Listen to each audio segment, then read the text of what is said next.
akiwa ni mchafu. Ndio maana watu walimpenda, kwa sababu unakuta wengine hawajithamini, bodaboda wanakuwa wachafu. Leo kupitia Ibrahimu ukabadilike.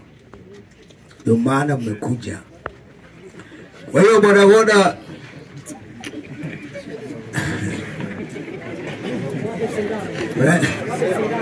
wewe Ibrahimu alikuwa msafi. Sasa bodaboda mwingine hata haogi. Yote anasema kazi ni ngumu.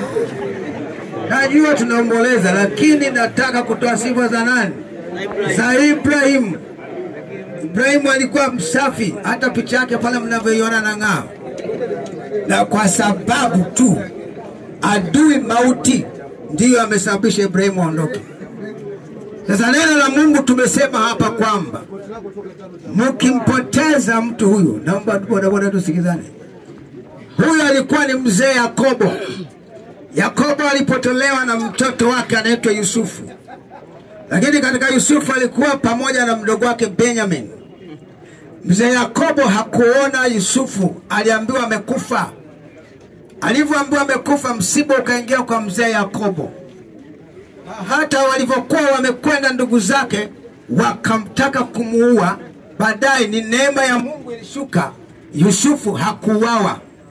Ni kwa nini? Kwa sababu alikuwa mcha Mungu. Laiti Yusufu angewa sio mcha Mungu, angeliuawa na ndugu zake. Sasa unapokuwa kijana, unaleta msiba kwa wazazi, unaleta msiba kwenye familia. Kwa hiyo ninapenda kuambia leo tunaohusika hapa, tunaoombeleza hapa, kwamba Ibrahim ameleta msiba, sio yeye, ni msiba kwa familia, ni msiba, huzuni kubwa kwa wazazi. Kwa hiyo tunaomba kwamba vijana ambao mko hapa, unajua sasa hivi unaweza kuona kama serikali haipo. Serikali imenyamaza kimya, lakini serikali ukitaka kuijua, we fanya matatizo. Na ndio maana tunatakiwa tusichukue sheria mkononi. Tunapochukua sheria mkononi, tunaleta maafa makubwa katika jamii. Kwa kila kijana ninamshauri awe mcha Mungu, aweze kumtafuta Mungu kwa dini yake yoyote. Hiyo itakuwa usalama, ili jamii iwe na amani. Kijana huyu wamemkatili maisha, wamemkatili ni kama kumuonea, kwa sababu sheria zipo. Kama ungekuwa na makosa, wangemwacha maisha yake endelee, sheria ichukue mkondo wake, naye aendelee na usafirishaji. Lakini kutokana na hila za adui, na huyo adui hamuwezi kumshinda, haonekani kwa macho, anaitwa Ibilisi.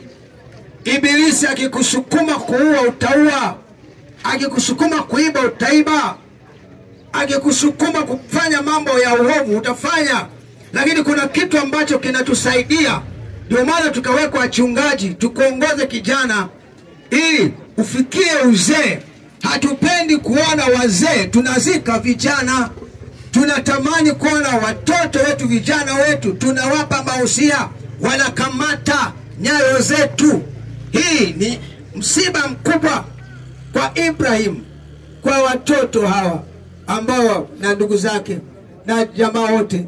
Ni msiba. Walitegemea Ibrahim atakuwa na maisha mazuri, ataongoza jamii, atakuwa na mji wake, ataleta baraka kwa wazazi, ili wazazi wakiondoka wamkabidhi. Sasa hii ni kwa vijana wote, msijisahau, na nguvu kubwa itakayosaidia ni kumcha Mungu. Tunawapenda vijana, ndio maana hata taifa linasema vijana wana nguvu. Vijana ndio wanaweza wakaendeleza taifa hili. Wazee tunapoondoka, vijana mnakamata. Tunataka kuona kwamba Mbwiru na Mwanza yote wazee ndio wanatangulia, vijana mnabaki kwa kuendeleza taifa.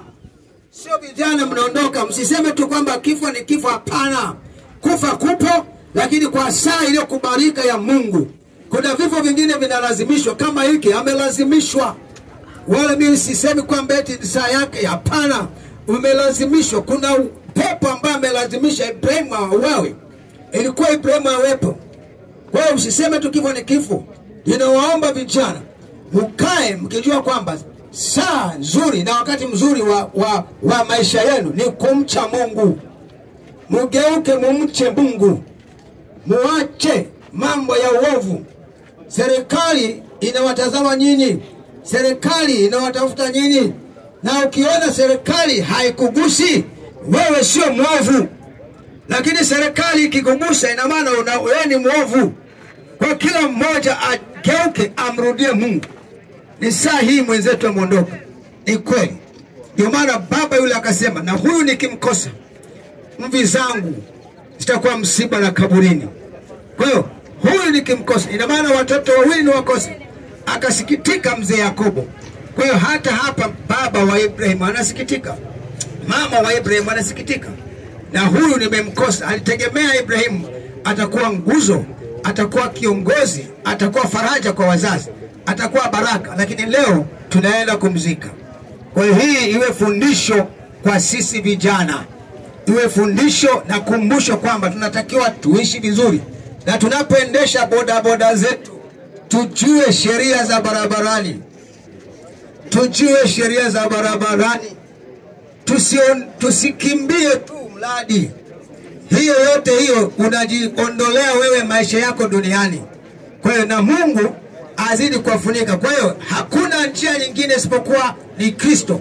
Kama utaweza maisha haya peke yako, sijui kitu gani kinaweza kukusaidia. Lakini nakwambia kupitia msiba huu, anayeweza kukusaidia kwenye maisha yako na ukawa na amani ni Yesu Kristo peke yake. Huyo ndiye atakaye kuongoza. Kwa hiyo vijana, unashauriwa kumpa Yesu maisha. Mkubali Kristo.